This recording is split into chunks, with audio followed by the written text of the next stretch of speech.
Hello, and thank you for joining us. My name is Kate Faulkner. I'm the Associate Curator of Education for Public Programs at the Norton Museum of Art.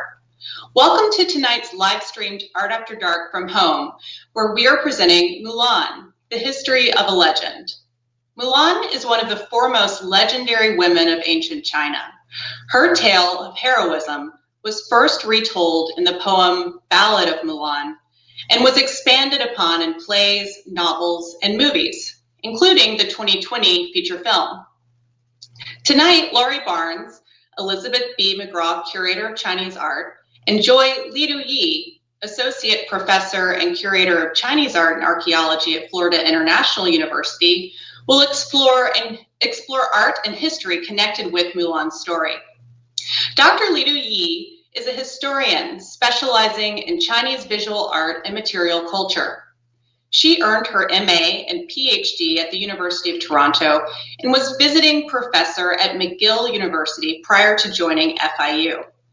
Dr. Li's research interests include Buddhist art, architecture, and archaeology, and contemporary art in China.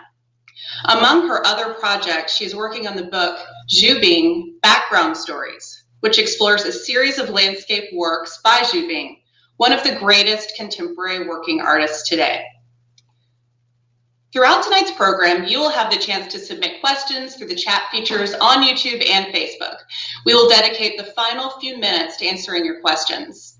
And now I'd like to welcome Laurie Barnes, the Norton's Elizabeth B. McGraw Curator of Chinese Art. Thank you, Kate, and thank you, Lidu, for joining us tonight. I'm going to get right to my presentation. The two works on the screen in the collection of the Norton Museum of Art depict Mulan, one of the most legendary women in ancient China.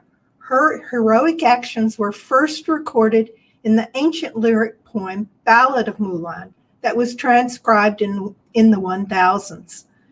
The original source of Mulan's story was probably a Northern Wei Dynasty folk song. The Northern Wei Dynasty lasted from 386 AD to 557 AD. The Ballad of Mulan was based on this folk song. The ballad states that Mulan was engaged in wartime service for 12 years. She most likely lived during the rule of the Northern Wei ruler, Tai Wu, who engaged in a 12-year war against Rohan Khan from 429 to 441 AD. For over 1,500 years, the saga of Mulan has been retold and embellished. Two contemporary examples include the 1998 Walt Disney animated film and the 2020 feature film. Today, her story continues to inspire women. The white jade equestrian figure of Mulan on the left was probably created in the late 1800s and draws inspiration from the Ballad of Mulan, as well as later publications, which we will explore further in a few minutes. To this day, the legend of Mulan is told as the supreme example of living according to Confucian principles. When Mulan's elderly father was called into wartime service, she took his place, serving disguised as a man, which is depicted on the face of the plaque shown in the center of this slide. Next, please. On the back of the plaque that was shown in the center of the last slide is a 4-line poem with 5 characters in each line.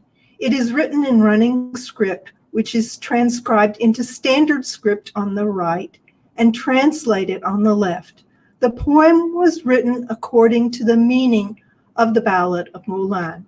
Only the 3rd line, wartime robes taken off, comes directly from the 11th century transcription of the Ballad of Mulan. The Ballad of Mulan is 62 lines in length, written in couplets. Most lines consist of 5 characters. The basic storyline is Mulan was washing her clothes when she heard that the army was recruiting new soldiers. To save her old and ailing father, she decided to enlist as his son, knowing that her father would not survive the war. She disguised herself as a man to go in his place. The tale continues with Mulan leaving for the battlefield, carrying the sword inherited from her family's ancestors. She fought valiantly for 12 years, but refused any reward for meritorious service, desiring only to return to her family. Upon her return, she dresses as a woman and appears before her astonished brothers at arms. Next slide, please. During the first half of the 1000s, Guo Maoqian compiled an anthology of 5,290 poems that included the Ballad of Mulan. The rubbing shown on the screen of a calligraphic work by the famous 11th century artist, Mi Fei, is based on Guo's transcription. This poem is the earliest extant source for information about Mulan. Guo cited that records of Old and New, a collection of lyric poetry, which was probably compiled in the 500s, was the source for his transcription. The poems included in records of Old and New date from about 200 BCE to 600 CE. The Ballad of Mulan was probably written sometime after 441, the year that marked the end of the conflict between the Northern Wei ruler Taiwu and the Roran Khan. Next slide, please.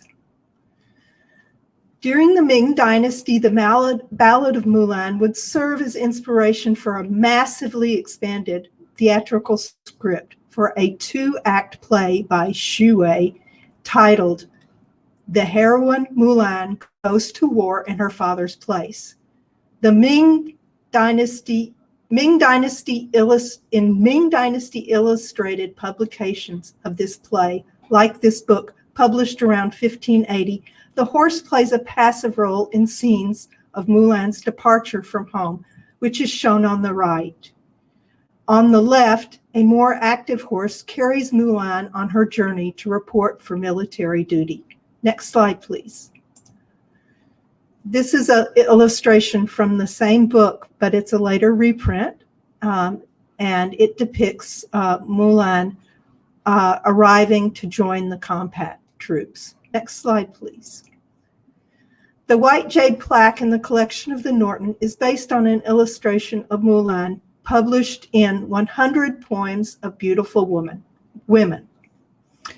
This 4-volume set of poems was accompanied by woodcut illustrations by Wang Hui and was published between the years of 1796 to 1820. Another strikingly similar woodcut, which is based on one of the pictures, appears in The Legends of Virtuous Woman and Modern Times, written by Wei Shiyuan, and it was published about 1908. Although the early 1900s date for this jade is a possibility, most plaques in this style were made in the late 1700s to early 1800s. Next slide, please.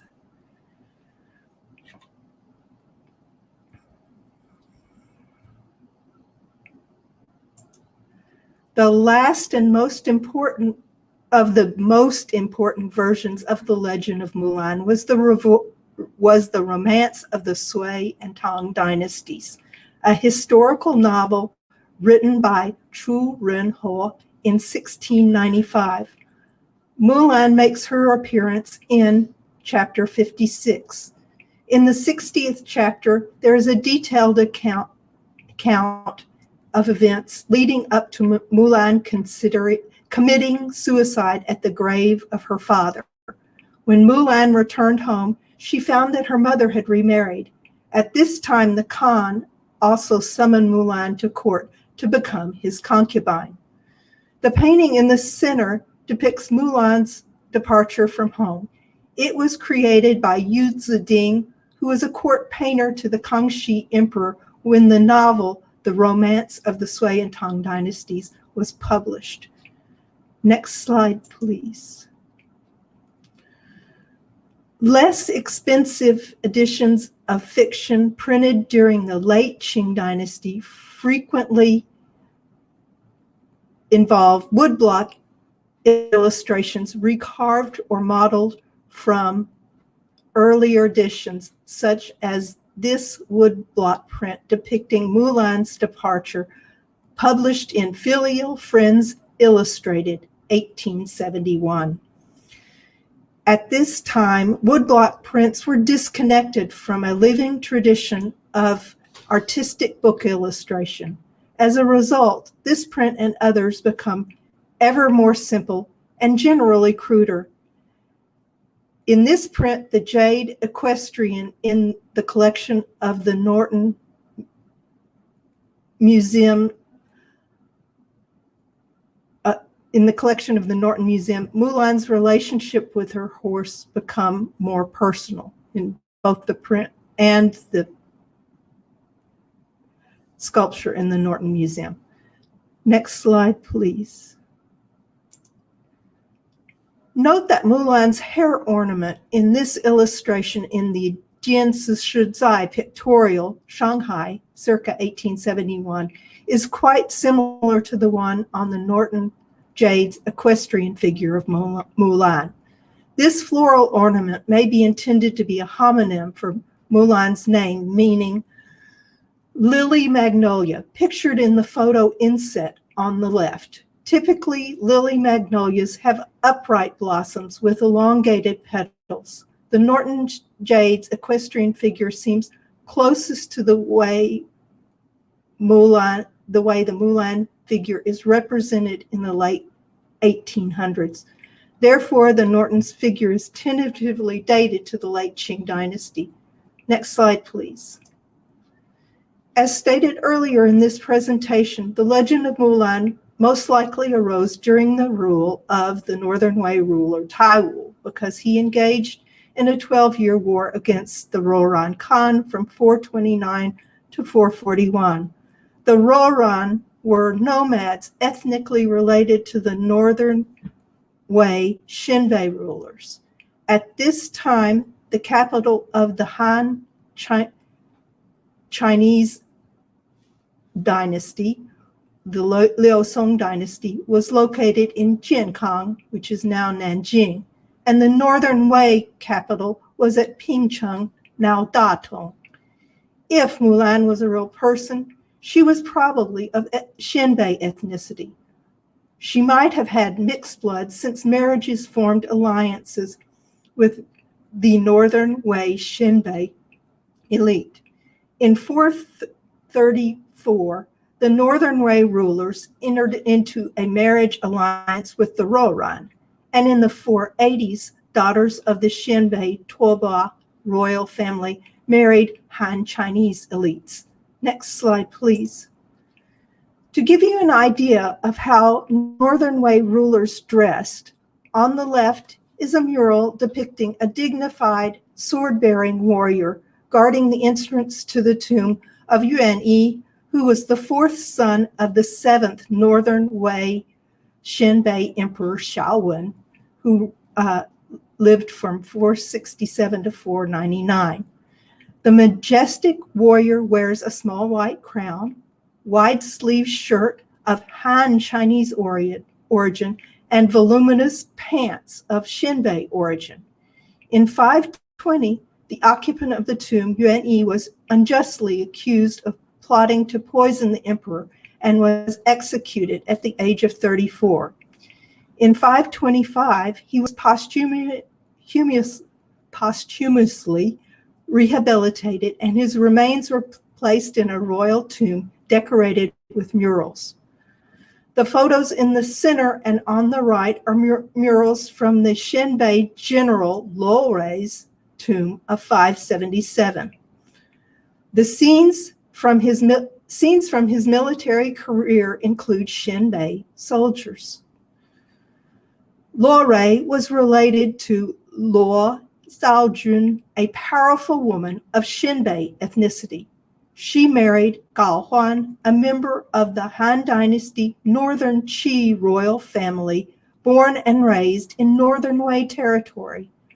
Gao Huan rose to become the paramount general and minister of the Northern Wei dynasty and the Northern Wei dynasty's branch successor, the Eastern Wei.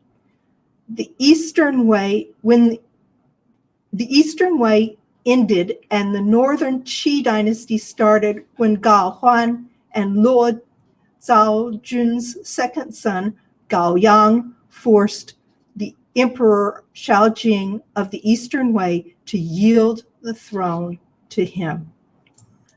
Now I would like to pass this presentation to Li Lidu Yi. Welcome, Li Lidu, and thank you for joining us.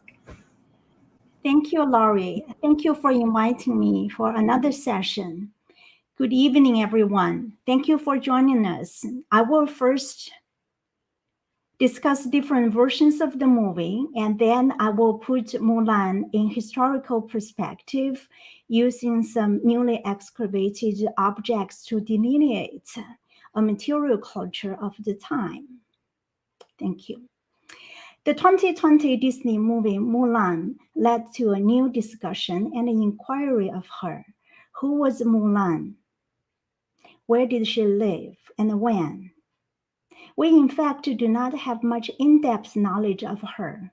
The official 25 dynastic histories of China did not mention or record her life. Next. We learn about her life story from the Ballad of Mulan, as you just heard, a text composed in North China, perhaps during the Northern Wei dynasty or the Tuoba Wei dynasty. We know she reads, weaves, and when the Rouran tribe attacked the northern borders, her father was not able to join the army, so she did in disguise as a boy in a deep sense of filial piety. She served for 12 years and came home. We also learn a little bit about her makeup from the text, based on which imaginative directors, playwrights, and novelists re-represented her again and again. Now we have many different versions of movies of her life. Next. The first one was from 1927 and then 1928. These both were silent movies. In 1939, during the Sino-Japanese War, two movies were made to encourage women to be courageous to join the army. And you can see here on the top, the 1939 one, they still wrote from right to left. We also have 1940s, 50s, and the 70s, and the 90s. 1990s had the most versions of Mulan. The 1998 Disney Mulan made her more famous than Confucius, the philosopher and educator in this part of the world. It was translated into Chinese and dubbed in different dialects. Let's spend a few minutes to take a look of the different versions, just very short clips of the different versions of the movies. The first one was a silent one. We intentionally muted some of the movies to accentuate her accents in different movies. It's quite interesting. So there's nothing wrong with the sound system. We just want to do this way so you can hear in different movies of her accents. You will hear her say, "Mom, Dad, do I sound like a boy?" And then in another movie, she says, "Anything a boy can do, a girl can do." The 2020 version did not get good reviews, as you can see here. Her makeup and martial arts scenes were especially not appealing to the audience. It's those kinds of martial arts and stunts cliches again. Her painted face appeared without any sense of aesthetics. Next. Painted faces are seen throughout different times in many Chinese arts, frescoes, paintings. For example, we can see a 5th century woman with a painted face. And also in those two paintings, the bottom one by Tang Yin, who lives between 1470 and 1524. The painted faces are also called Buddhist makeup for zhuang. Next. A close-up of two painted faces provide us a sense of beauty and life of women of different times. The Astana Tang dynasty lady was unearthed from Xinjiang, northwest of China on the Silk Road. These visual images may help the audience understand why 2020 Disney movie did not get a good review. Next. The 2009 version is considered a good version. Did not attract the audience with the stunts and exaggerated makeup. It's a touching love story. Next.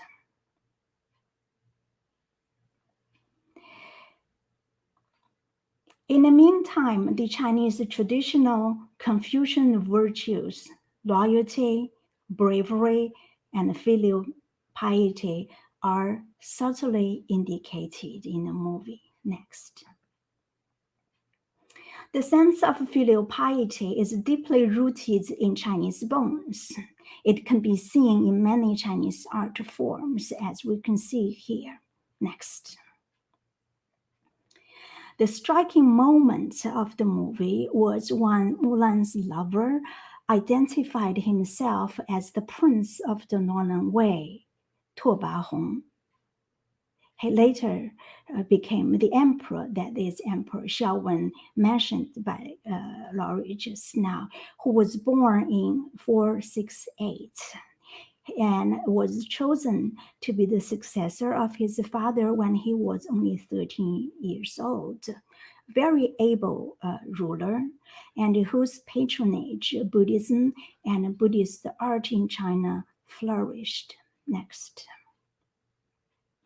He was also responsible for a major part of the construction of Yungang rock-cut caves, Yungang Grotto, one of the greatest Buddhist monuments in history. Here you see the most beautiful and decorated cave 6 was under his patronage. Next. Here we see Emperor Xiao worshipping the Buddha, and we can see he was wearing Chinese clothing, Bao Yi Bo Dai. From the bottom of the image, we can see here, they were all wearing Chinese shoes with very high front. Emperor Xiao admired Chinese culture and strove to promote Chinese culture amongst his people. The Tuba clan of Xianbei Confederation from the northeast part of China. He implemented a series of Sinicization policies, wearing Chinese, asking his people wearing Chinese clothes, change to Chinese name, marry Chinese people, so on and so forth. Next.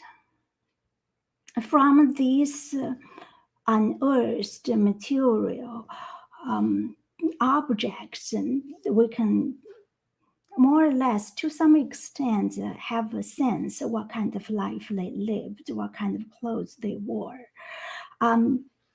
Emperor Xiao wanted his people, the Xianbei people, to wear Chinese clothes. What's the difference is one here you can see is left side covered the right side. So this is Yuren. And here, Xianbei people wear is covering right side covering left. So one is Chinese and style, one is a Xianbei style. But he wanted his people to change to all to Chinese garments, Chinese clothing. But you can see from the unearthed objects, there's still the mix of the different garments. We have many anecdotes about this, the change, reform for garments.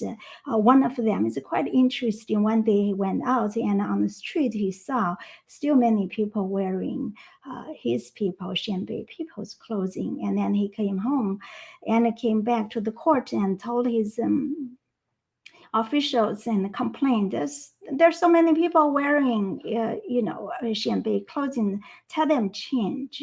What's very interesting is here, when these objects were, as you will see, were unearthed, they were still colored, beautiful color. It seems like they love the red color. And the bottom of here, the robes are still colored in red.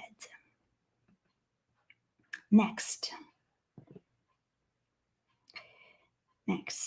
yeah. Here we see some soldiers, warriors with armor. The armor, when they were first discovered on Earth, they were in red and black color. The caps were all black. And we also see here helmets and the dancers' robes. Next. And here you can see, as I emphasize here again, it's the right covering the left. It's still Yuren, we call it, still the Xianbei clothing. Next. There are many other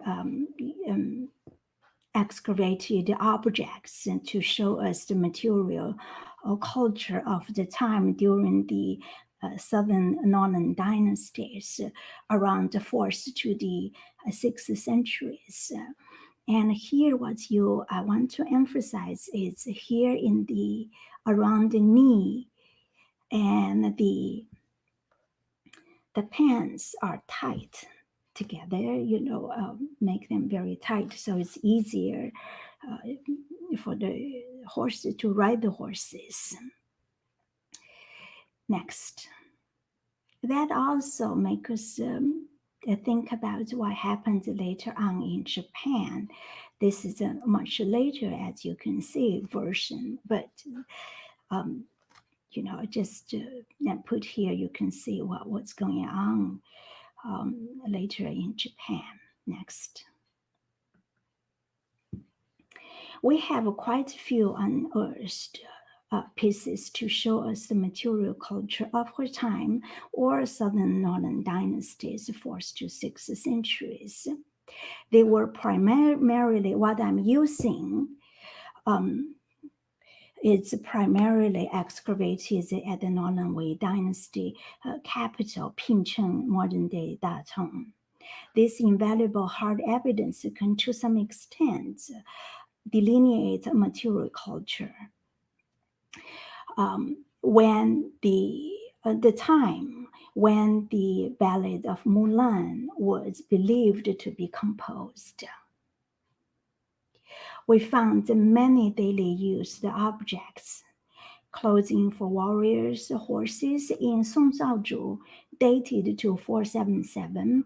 We discovered more than 70 horses. This shows the significance of the horses in people's lives of the time. Next. Here, these are from the Songzhaozhu tomb. You see warriors, horses, cavalrymen wearing different robes, clothes, the caps, vivid depiction of the life at the time. Next. Again, as I mentioned, people seem to enjoy the red color. And here you can see a close look of the xianbei caps. They're made of 4 pieces. Next. Female figures discovered warriors. Again, this one is the right side covering left. We also find these 2 figures, Houren, foreigners. Perhaps one of them is Rouran. Mulan was fighting against. So we also found those foreigners. Next. Mural paintings from those tombs provide us a very good sense of daily life. Here you see the tents lived in, the cards they used, and here this is it's very festival scene. The animals and what they were using of the time. This one is quite interesting because it shows the owner of the tomb sits in the Chinese style architecture. We also at the bottom we see the cards, and up here we see very different styles of the garments up here as well. Next.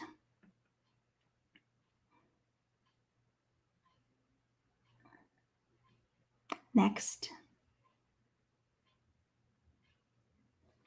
Here, this is a very busy scene and shows we can see different colors of the robes and different styles. Next. This one is quite interesting. You can see the couple seated the couple, and here the left hand side is touching Pingji or Anji, a table, and in her hand you can see she's holding a fan, and behind them you can see the screen, and these are the food, those kinds of things. Next is a close-up. You can see what she's holding. I mainly want to show you, it's a close-up. You can see the cap, and also here the Pingji on the in his left hand, the Pingji and her cap here. Next, we also see guardian is very vividly depicted, and look at her. You can see her pants and her shoes. Next, the horses are also depicted. It seems like the horses are really important part of their life. Next. The Sima Jinlong lacquer screens, the meaning, the significance have been interpreted by scholars before. I put them here, just want to show you the material culture, mainly focusing on, since we're talking about the garments, the reform Emperor Xiao implemented. So mainly to see what they were wearing. Next. So here you see One thing that's quite interesting is here the pants. Again, they are tights at the bottom. According to Yang Zhishui, during the Xiao time, before the capital moved south, this style of pants were not popular in Pingqian yet, in north part yet, only in the south. Of course, this whole painting style was influenced by the south. Nevertheless, so this is something has been discussed, and we perhaps do not have there are other things we can discuss about whether this style existed in completely in the South or how it came here. Those kinds of very interesting subjects. Next. Here is this screen is showing the Confucian filial piety of virtues. Next.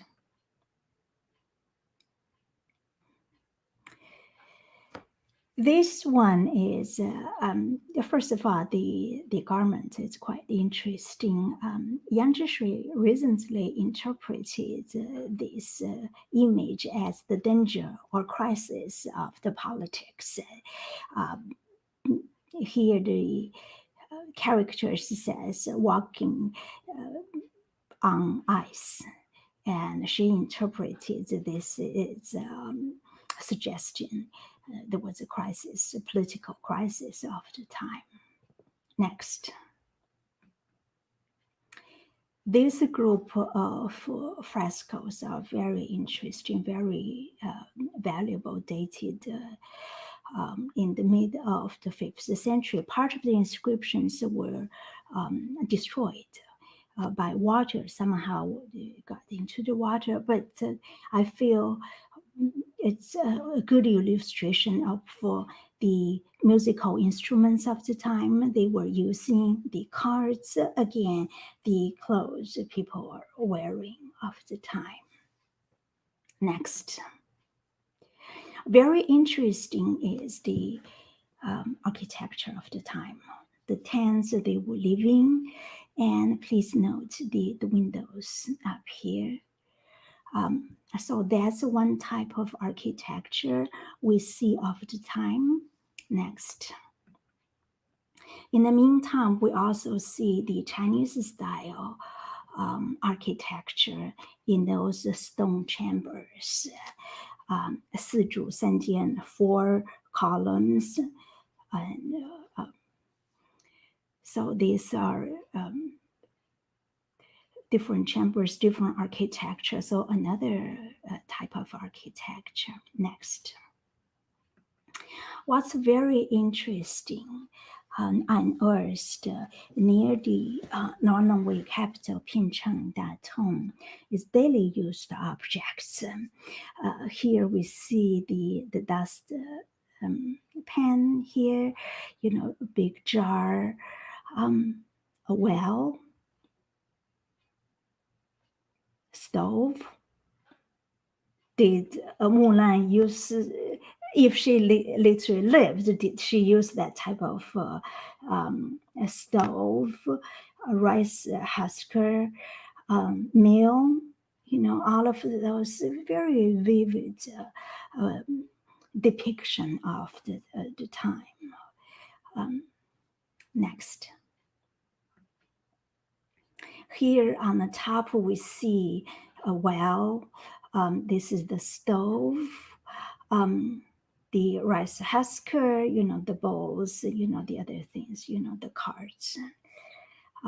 Particularly this stove, I find extremely interesting, the rice husker. Next.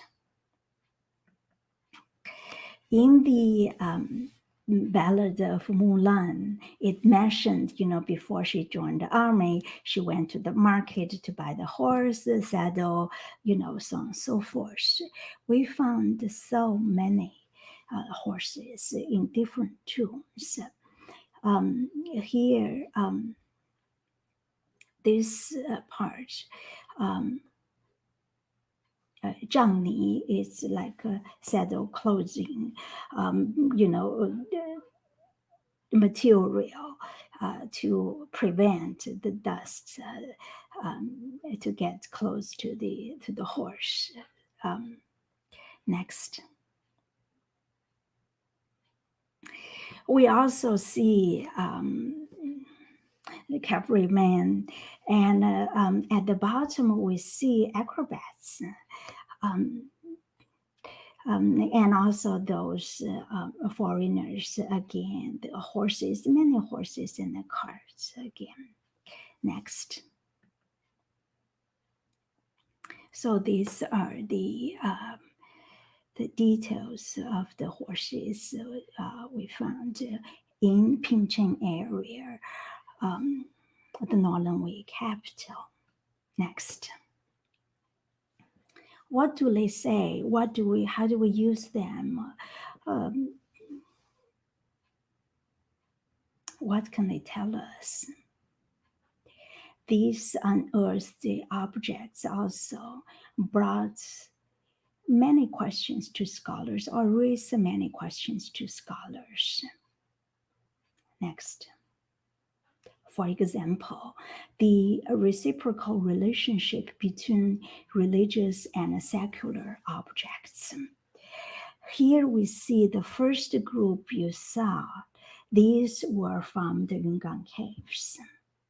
The last ones here, this one, and this. These were secular figures from the tombs we discovered. But they resemble each other strikingly. So that's a very good example to tell us the influence, the reciprocal influence of the religious and secular objects. Next. This is even more interesting. First of all, these pieces are from the caves. You can see the two layers of the robes, the skirts, and the long gown or coat. And here on the right side, you can see also again, it's a long coat and skirts. And those were the donors represented in the caves. And then in the tombs, we found very similar garments. Next. Another aspect is even more interesting. That's the architecture. I believe the architecture of the rocks are influenced by the structure of the tents used by the Xianbei people. Before those ones were discovered, we used to believe the architecture of the Yungang caves. Next. For example, here you can see the window in the caves and the window on the tents.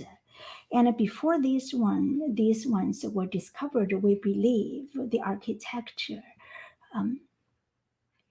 of the rock-cut caves were influenced by Indian Buddhist caves. But in light of these discoveries, I believe these were influenced actually by the life of the Xianbei people, including the structure of the tents, influenced the caves. Next. Another aspect is these objects also reflect the significance of the cross-cultural influence on the Silk Road and its impact on the material culture of the Northern Wei capital, Pingqian. We found so many of those cups. Some of them, the bowls are made of glass. We see the Sasanian influence, the Western influence came all the way to here next. So these more cups with the very Western influence, even the figures on those bowls. Next. We may never know the time of Mulan, what type of life she lived, and what horse she rode in battle. But what we do know is the Confucian virtues are appreciated in all the versions of the movies. Next. After all, they wanted Mulan to bring honor to her ancestors. Next. Thank you.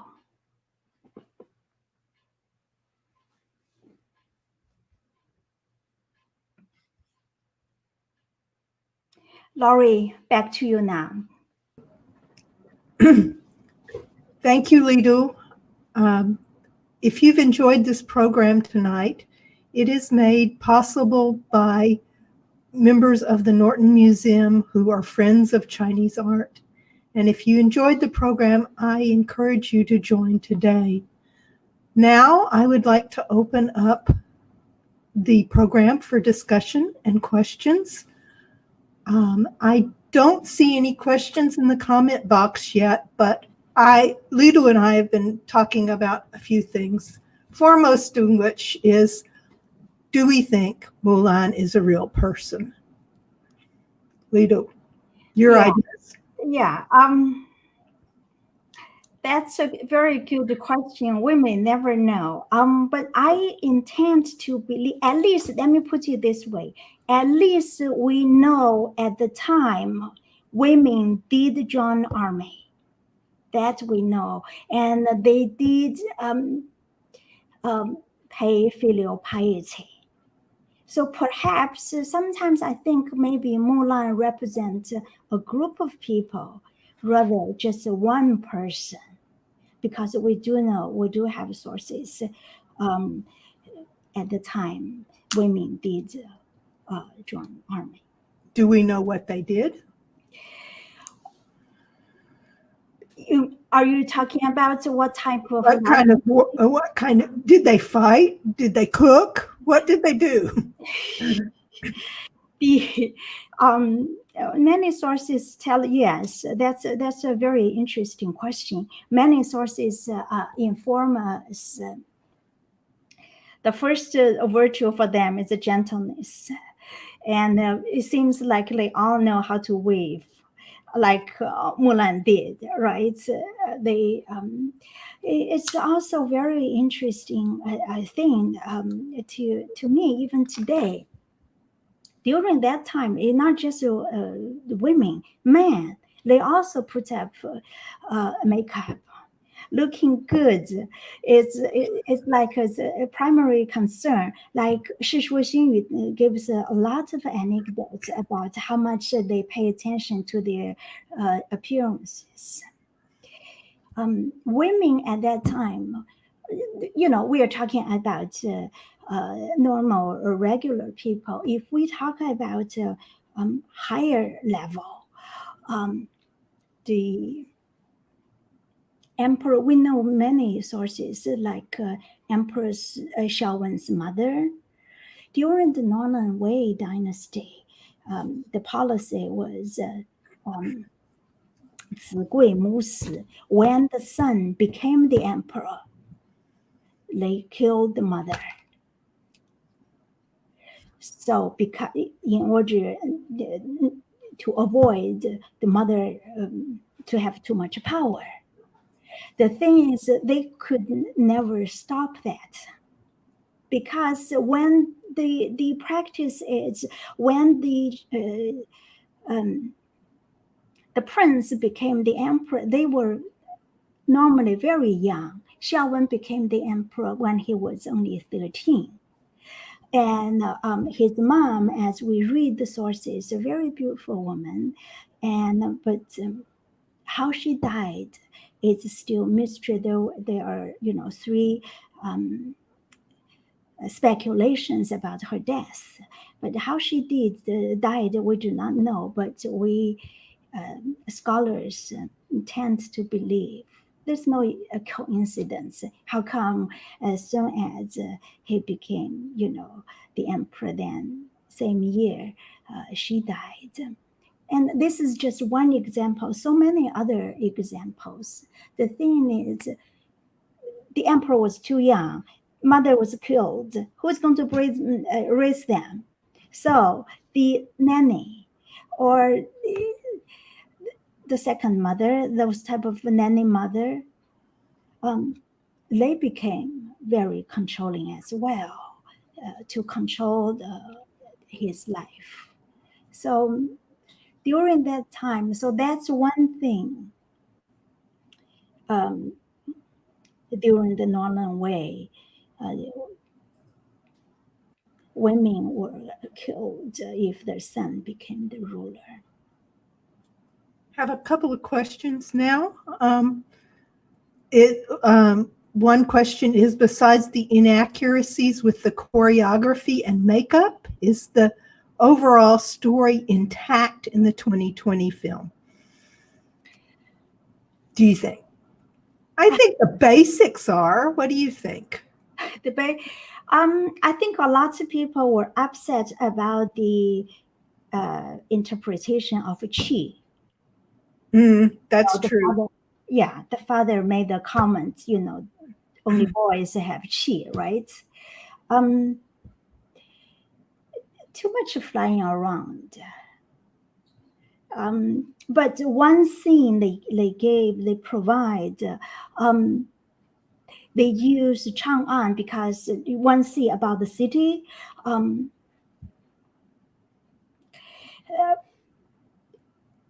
They provide that city of Chang'an because you can see the Wild Goose Pagoda is there. But first of all, that scene is not too bad. Chinese city is just a square. As soon as you see the square, it's a Chinese city, right? But many people complain. That I do not see many complaints. Many people complained at the beginning setting. The setting they made Mulan from South, the Tulou, right? Yes. Right. So many people complained about that. So the Tulou is a very south part of China. And then in the morning, she was beside the Yellow River in the north.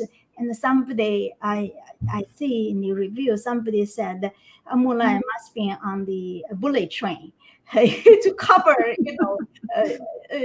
China from all the way south to the north.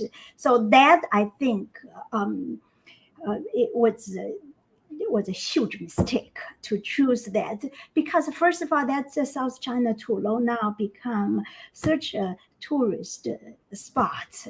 Everybody knows about it, and then they chose to, you got to choose something from the north. Yeah, that's what's The other question is how the reception in China was for the 1998 film, the animated version, and the 2020 version. I think 98 animated version is classic. It was really well received, even dubbed, as I mentioned, into different dialects. So I think it was really well received. I've watched a couple of Chinese people talking about the 2020 film and the 98 film, and the general consensus that I've seen is that like you said, the 98 film is a classic, and there's a there's a good deal of casting criticism for the 2020 version. The other criticism I saw for the 2020 version was that having the actors who were native speakers of Chinese for the most part, except for one, it kind of inhibited their acting ability some. But I'll let you add your 2 cents on that.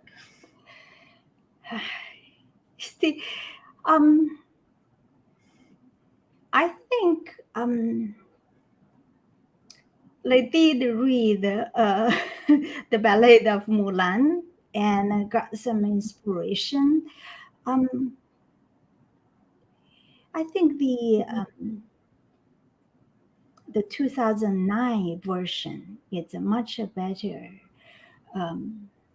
It's a much better story, even though it's such an exaggeration. Mulan fell in love with Emperor Xiao, right?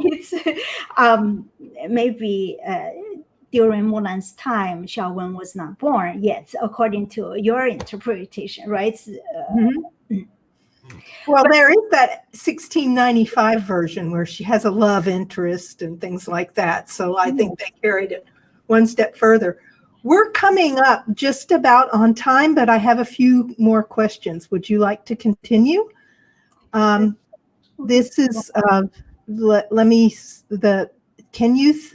Professor E, can you think of another semi-historical figure in another context, European, African, etc., that's comparable to Mulan? Yes. What's her name? Saint Arc? Yeah, Joan of Arc. That's the other question. Yes, someone says, would she be comparable to Joan of Arc? So yes, right. Answer 2 questions with one. Right. Some people did compare her with that. There are also 4, she's one of them. In Chinese history, there were 4 female warriors. She's one of them. The other 3, they were all married. They had also, daily life, but she was the only one, according to the discussion, she was the only single one. Yes. Some people did compare her with. One last question, and then I'm going to close. I think this is referring to why was qi mixed with witchcraft? I don't think of qi in its Chinese form being mixed with witchcraft, but in this film it was. So what do you think? What's your take on that? Yeah, I think it's a misinterpretation. Let's put it that way. Yeah, it profoundly wrong. Yeah, that was the other criticism I saw by Chinese people, the misinterpretation of what she was, which is now this concludes our program, and I'm going to give the mic back over to Kate for closing comments, and thank you, Lidu, for joining us. I really appreciate it. Thank you for inviting me. Thank you, Laurie, and thank you so much, Lidu, for being with us tonight. And thank you for everybody else for joining us. I want to acknowledge the Gail and Paul Gross Education Endowment Fund and Art Bridges for making tonight's program possible. Please remember that Art After Dark takes place virtually every Friday evening. Friday, December 4th at 7, join us for a curator conversation with Robert Everin, Consulting Curator for European Art, as he discusses the rewards and discoveries of researching objects in the permanent collection.